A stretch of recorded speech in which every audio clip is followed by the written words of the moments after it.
దేవుని నామమునకు మహిమ కలుగును గాక.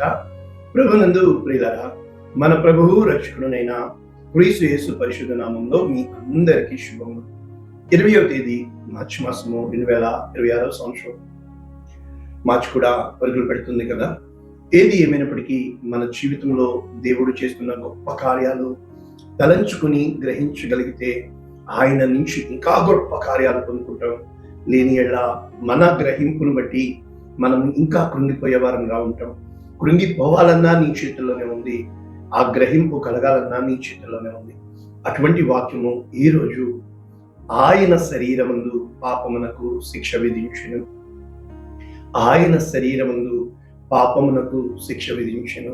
రోమీలకు రాసిన పత్రిక 8వ అధ్యాయం 4వ వచనం. పూర్తి వచనము ఇలా ఉంది: దేవుడు తన సొంత కుమారుని పాప శరీర ఆకారంతో పంపి ఆయన శరీరమందు పాపమునకు శిక్ష విధించాడు. 2 లైన్స్ మనం ఉన్నాయి కదా. మొట్టమొదటిది పాప శరీరము, సో శరీరమునకు శిక్ష.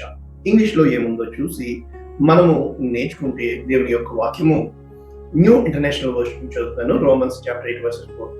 In order that the righteous requirement of the law, అంటే ఈ ధర్మశాస్త్రము దేనినైతే కోరుకుంటుందో might be fully met in us, అంటే ఆ ధర్మశాస్త్రము కోరుకునేది మనలో నెరవేరునట్లు, who do not live according to the flesh but according to the spirit, అంటే ఎవరైతే శరీర మూలముగా జీవించక ఆత్మను అనుసరించి జీవిస్తారో. అంటే అర్థం ఏంటంటే వెళ్లి చూపుని బట్టి కాక విశ్వాసమును బట్టి, అనగా we walk not by sight but by faith అంటాడు పౌలు. ఎలాగ మనము ఈ వాక్యము వాగ్దానము నేర్చుకోవచ్చు. ఇప్పుడు ఈ రోమీలకు రాసిన పత్రిక 8వ అధ్యాయము చాలా అద్భుతమైన వచనములు ఇందులో ఉంటాయి. కారణం ఏంటంటే 7వ అధ్యాయం అంతా పాపులలో ప్రధానుడును, అయ్యో ఎంత భయంకరమైన పాపములో నేనున్నానా అని పౌలు రాస్తూ ఈ రోమీలకు రాసిన పత్రిక 16 అధ్యాయాలు ఉంటే చాలా అద్భుతముగా పౌలు రాస్తున్నట్లు మనం చూస్తున్నాం.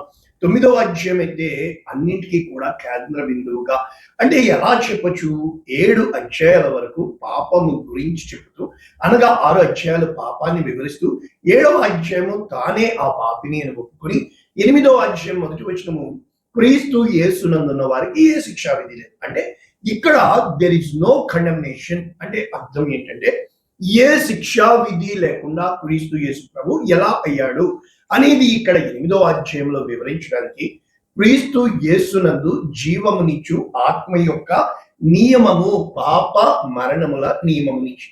ఇప్పుడు మనకు ఒకటి వచ్చింది, పాపము, పాపము వలన మరణము, మరణము వలన నాశనము, శాపము. రైట్.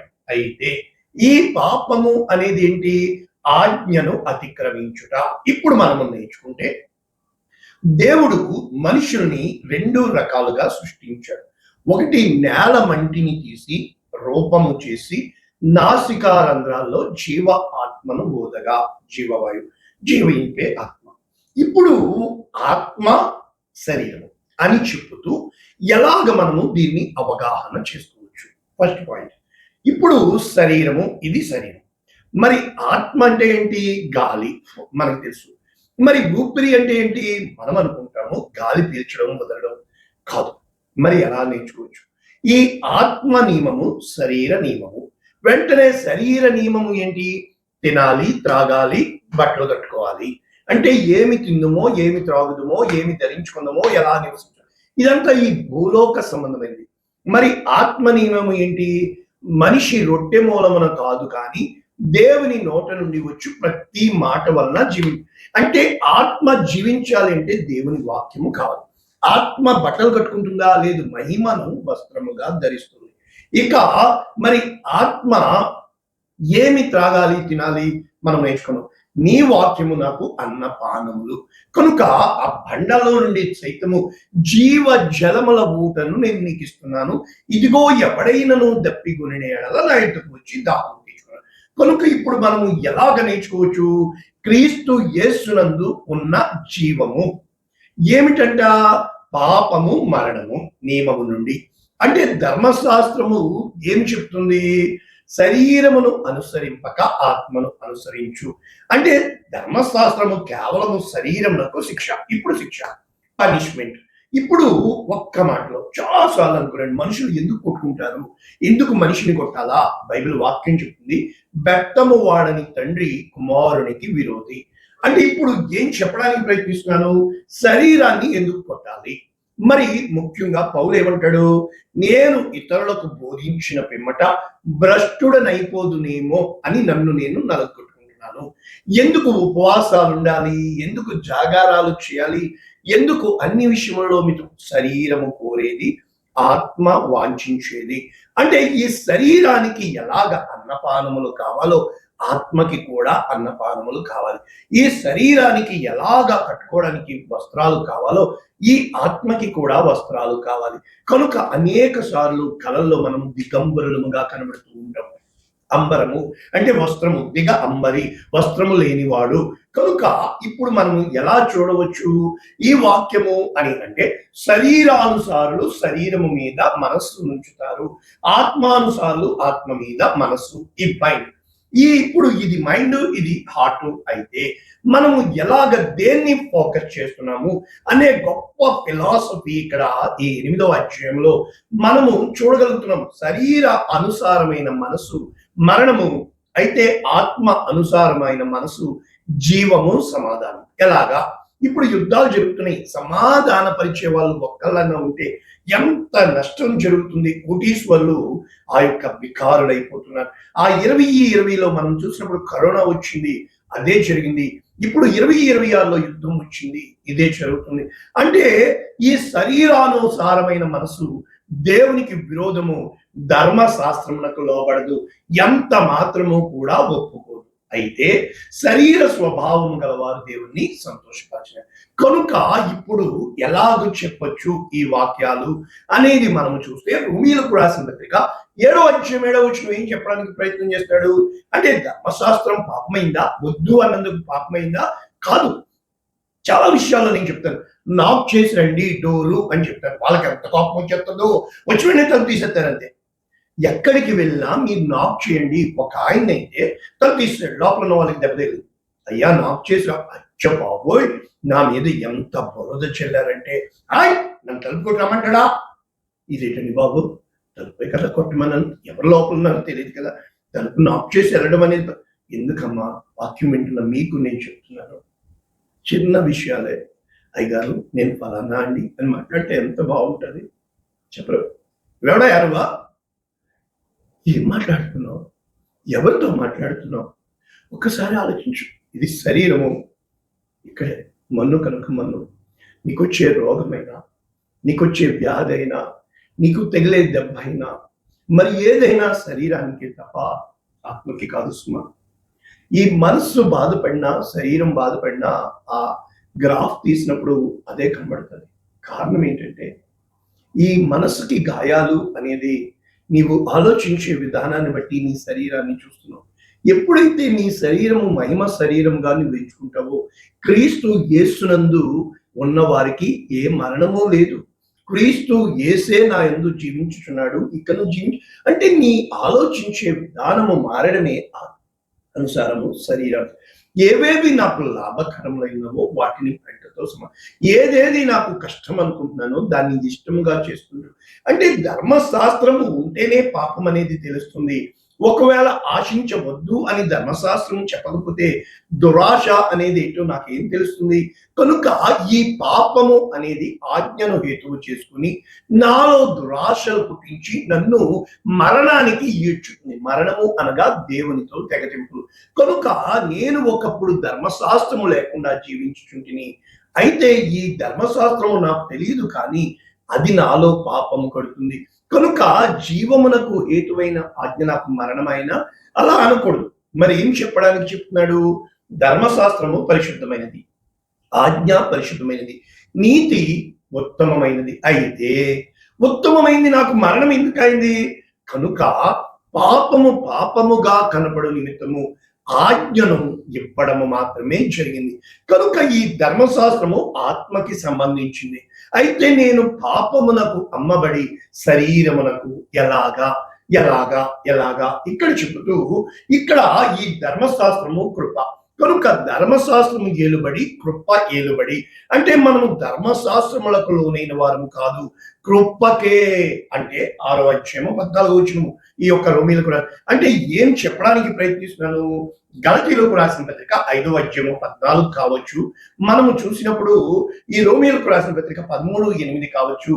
ఒకరిని ఒకడు మిక్కుటముగా ప్రేమించండి, ధర్మశాస్త్రం అంతయు నిన్ను వలె నీ పొరుగువానిని ప్రేమించు. అంటే ప్రేమ కలిగి ఉంటే ఏ శిక్షా విధి నీలో లేదు. ఎందుకు? ప్రేమ అమర్యాదగా నడవదు, ప్రేమ పగా ప్రతీకారాలకి వెళ్ళదు, ప్రేమ ఎటువంటి దోషమునైనా కూడా క్షమించేదిగా ఉంది. కనుక మీరు ఒకరిని ఒకడు నశించిపోతారు. కనుక ఆత్మానుసారముగా, ఎప్పుడైతే ఆత్మ అనుసారముగా శరీర అనుసారముగా, ఇవి రెండు ఆపోజిట్ అన్నమాట. అంటే వెలుగు చీకటి కలిసి ఉన్నట్లుగా ఈ వెలుగు చీకటిని వేరు చేయలేం. వెలుగు లేకపోవడమే చీకటి, వెలుగు ఉంటే చీకటికి స్థానం లేకపోవడం. కనుక ఆత్మ శరీరమునకు, శరీరము ఆత్మకు, మంచి చెడుకు, చెడుకు మంచి. అంటే మనము చాలా విషయాల్లో నుసునుసుగా ఉంటాం తుస్తు అవ్వడానికి. అలా కుదరదు. అయితే వెచ్చగా ఉండు, లేకపోతే చల్లగా ఉండు. వేడి నీళ్ళు చన్నీళ్ళు ఎలా ఉంటాయి? అది గోరువెచ్చని నీళ్ళు, అటు వేడిది కాదు ఇటు చలిది కాదు. కాబట్టి వ్యతిరేకముగా ఆత్మ చేత నడిపింపబడిన ఎడల, అంటే ఇప్పుడు శరీర కార్యములు దేనికి శిక్షా విధికి నువ్వు లోనవుతావని చెప్పాలి కదా. ఆత్మ కార్యాలు దేనికి దేవునికి ఇష్టానుసారుడు అయితే చెప్పాలి కదా. ఈ శిక్షకు లోనైన కార్యాలు ఏంటంటే జారత్వము, అపవిత్రత, కాముకత్వము, మనము చూచిన ఎడల విగ్రహాల్ని ఆరాధించుట. విగ్రహ ఆరాధన అంటే విగ్రహాన్ని ఎవరినైతే గుండెలో పెట్టుకుని వాళ్ళ కోసమే బతికేస్తున్నాం, పిల్లల కోసమే బతికేస్తున్నాం అంటూ ఉంటారు. అంటే నీకు పిల్లలు దేవుళ్ళ. కనుక అభిచారములు, ద్వేషములు, కలహములు, మత్సరములు, క్రోధములు, కక్షలు, భేదములు, విమతములు, అసూయలు, మత్తుతో కూడిన అల్లరిపాటలు, వీటిని గురించి. కనుక ఎప్పుడైతే ఇవన్నీ కూడా శిక్షకు లోబడుతున్నాయి, శరీరములో మన భావ ఉద్రేకాల్లో మనల్ని రెచ్చగొట్టేదిగా, మనల్ని అనేక మందికి పుసుగొల్పేదిగా, అనేకమైనవి వ్యర్థమైనవి మనం మీదేసుకునే వారంగా ఉంటాయి. అయితే ఆత్మ ఫలము, the fruit of the spirit, ఇవి కార్యాలు, ఇది ఫ్రూట్ ఫలము. ఏం ఫలిస్తాయి? సమాధానము, ప్రేమ, సంతోషము, దీర్ఘశాంతము, దయాళుత్వము, మంచితనము, సాత్వికము, ఆశా నిగ్రహము. ఎప్పుడైతే ఇవి కలిగి ఉంటామో ఇక మనకి దెర్ ఇస్ నో రూల్. అంటే ఇప్పుడు యేసు క్రీస్తు ప్రభుల వారిని ఎందుకు పాప శరీర, ఆయన శరీరమునకు మరణించాడు కానీ ఆత్మకు నిత్యము అంటే పరిశుద్ధాత్మ శరీరధారి అయి, ఆత్మ ఆ వాక్యము శరీరధారి అయి కృప సత్య సంపూర్ణుడిగా మన మధ్య నివసించింది. కనుక అనగా దేవుని యొక్క వాక్యము ఏం చెప్తుంది? ఇర్మియా 31:31, ఈ ధర్మశాస్త్రం అయినప్పటికీ నేను క్రొత్త నిబంధన చేయుచున్నాను. ఏమన్నాడు?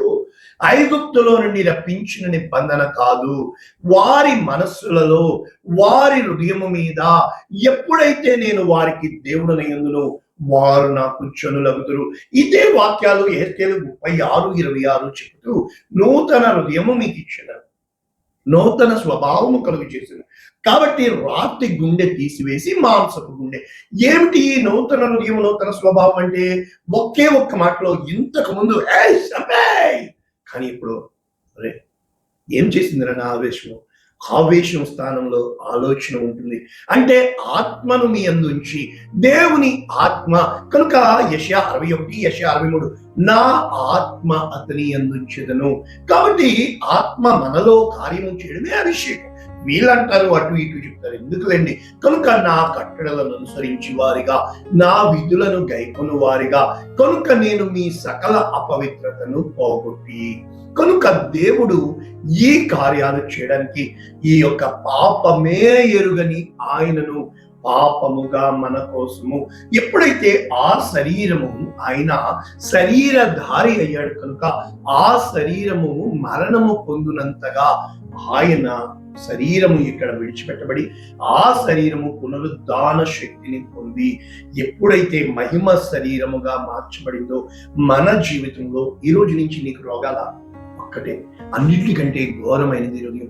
ఎప్పుడైతే నీ హృదయము దేవుని తట్టు తిప్పి, అయ్యా ఈ శరీరం బలహీన, కృప ఆవరించుగాక, నా కృప నీకు చాలును, రోగం అక్కడే ఉంటుంది కానీ రోగం ఏలుబడి చేయదు. కృప ఎలాగంటే క్వారంటైన్ అంటే వైరస్ అందులో కంప్యూటర్ ఉంటుంది కానీ ఈ వైరస్ ని ఒక చోట పెట్టి ప్యాక్ చేసేయడం అనమాట. కాబట్టి అది ఎంత మాత్రము ఇంకా రెస్ట్ ఆఫ్ ద బ్లడ్ ని ఇన్ఫెక్షన్ చేయదు. ఎప్పుడైతే మన జీవితాల్లో ఇటువంటి అవగాహన కలిగి మన మనస్సు నిశ్చయముగా దేవుని యందు కేంద్రీకృతము చేయగలుగుతామో మన జీవితాలు అనేక మందికి ఆశీర్వాదముగా ఉండడానికి కారణమవుతాం. ప్రార్థన చేద్దామా? పరిశుద్ధుడా, ప్రేమ కలిగిన తండ్రి, అవును తండ్రి, నీ శరీరమందు రోగమునకు పాపమునకు శిక్ష విధించబడిందయ్యా. మేము గుర్తెరిగిన వారమే. మా మనస్సు జీవ అర్థకమైనదా, మరణ అర్థకమైనదా? ఇప్పుడైతే మా మనస్సు దేన్ని ఆశ్రయిస్తుంది, దేని యందు మేము లక్ష్యం ఉంచుతున్నాము అనేది మేము గుర్తెరిగిన వారమే. నీకు ఇష్టమైన జనాంగముగా చేయమని, అనేక మందికి దీవెనకరముగా చేయమని యేసు నామమును దీవిస్తున్నాము తండ్రి. ఆమేన్. God bless you all. దేవుడు దీవించును.